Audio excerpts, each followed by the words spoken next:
Контроверзната екс-директорка на токсикологија Бесија Илјази заработи обвинение за злоупотреба на службената положба. Во време на незиното директорување ја оштетила касата на клиниката за околу 10.000 евра. Вработувала луѓе со лажни договори и им исплаќала пари.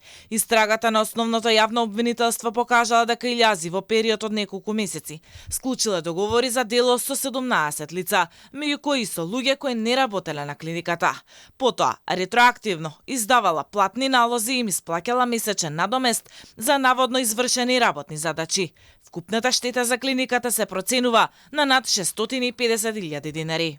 Обвинетата, во својство на организацијски директор на јавна здравствена установа, ги пречакурила своите службени овластувања со намера да овозможи противправна имотна корист за 17 лица.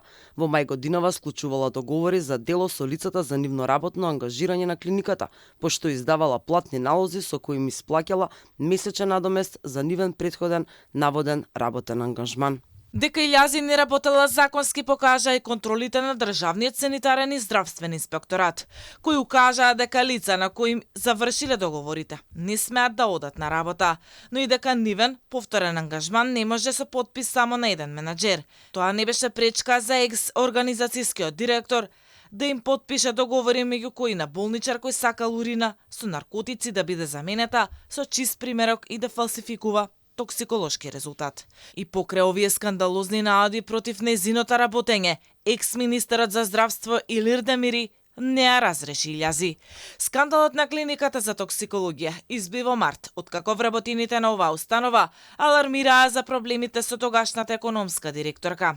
Тие се пожалија дека не наишле на никаква соработка со неа, затоа што не зборувала македонски јазик, а на работа често доаѓала со својот татко, кој бил како низино обезбедување.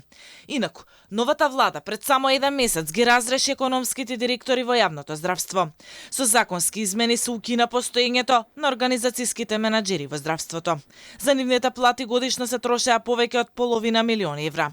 Со груба пресметка, ако во просек еден организацијски менаџер земал плата по 1.500 евра, а такви се околу 100 функционери, месечно од државната каса се прелевале најмалку 150.000 евра.